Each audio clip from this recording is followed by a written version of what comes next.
But back then, nobody had a phone with them, but some people had cameras.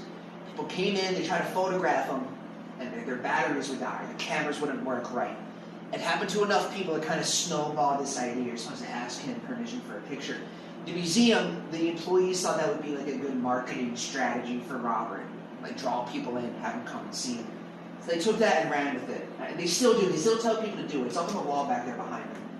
So remember, you need to ask him permission before you take a photo. But however, the museum, they're not very knowledgeable about the paranormal. It's not a good idea to ask any entity permission for anything. When you do this, when you ask Robert permission for anything, you're inviting whatever haunts, whatever possesses this doll. You're opening yourself up to it, inviting it in, allowing it to influence you, interact back and forth. It's not a good idea if you're not careful how you go about doing that. And in Robert's case, nobody really knows what it is. Nobody knows exactly what haunts or what possesses this doll. There's a couple of different ideas out there about it, different stories. The most popular story, a lot of people have heard that he was physically made by somebody that had worked for the Otto family, like one of their servants. Either they quit or they were fired, and then out of anger, out of revenge, they make a doll, they make Robert in a voodoo ritual, and then they give him that little boy Eugene Otto as to try to curse the family. Has anybody heard this before? We know it's not true. He was in Germany made off in the Steiff Company. But there is some truth behind the stories of the angry ex-servant, the angry ex-employee. They're all about this woman. This was Emmeline Abbott. Emmeline and her husband, they were both servants for the Ottos. That little boy there is little Eugene. Emmeline was really his nanny. The year 1923, Emmeline quit. She filed a bunch of lawsuits against the Ottos. This is the angry ex-servant that people have been talking about all these years. So looking into her life a little more, the year 1900, Emmeline started to work for the Ottos that year, 1900. Her census record indicated that she didn't have any kids. Single, solo census. 10 years later, the 1910 census, that one shows us she recorded 0 children alive, but 1 child deceased. So we came to find that Emmeline had a little daughter that died of an illness down here in Key West. We don't know every detail about that little girl, but what we do know about her is that the medical treatment that they got, medical attention, was from the Otto family.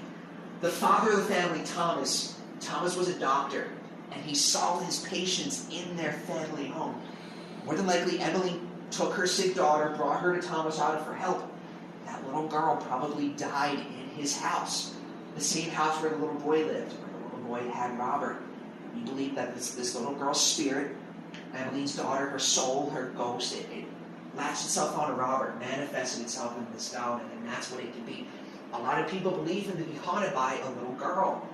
And that kind of makes some sense with some of the things that have happened around Robert. Giggling and soft footsteps. I have a ton of people feel like the bottom of their shirt gets pulled on in here, like a little kid is like trying to get you to notice something.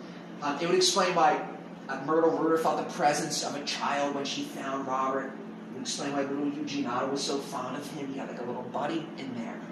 And there's some cool photos taken here too that kind of support this idea of being a kid. This is a good example. This is upside down as well. Here. It's taken a while ago, but this boy and his mom came to visit the museum. And they came during the day to see Robert. This is open up from 9 to 5 every day. They came to check it out. He was fascinated with Robert. So the museum closed up at 5. They left, went back out to their car. Remember, though, that they didn't take their photo with Robert. So they knocked on the door and they asked the employees if they could come back here. So they let him back in, got his photo taken, and they were the only people in here when they took this picture. And they got home a couple of days later and looked at the image. Come around, everybody. It got what looks like the silhouette of a little girl behind him. Oh, wow, right there. You can see like pigtails sticking out from behind her head. Looks like a little Bohemian American girl. And that's amazing. See this and point to this as possibly being Emmeline Abbott's daughter, the little girl that can really be in there. Good catch.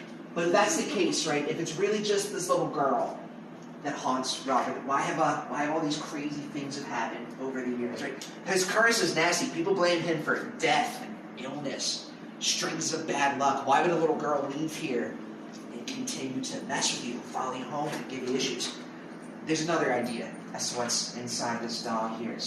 He's been on display for a while, since the 90s. There's been a lot of ghost hunters and paranormal investigators, but there's also been a lot of psychics and mediums that have come in and met Robert.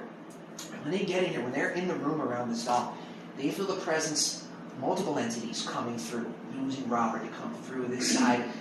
We pour so much energy into him, right? People think about him all the time. It's a very habitable place for things like this. This is why we tell you not to ask him permission for anything. Whether it is that little girl or whether it is what these psychics feel in here, you're opening yourself up to whatever it is, allowing it to come in, interact with you, influence you.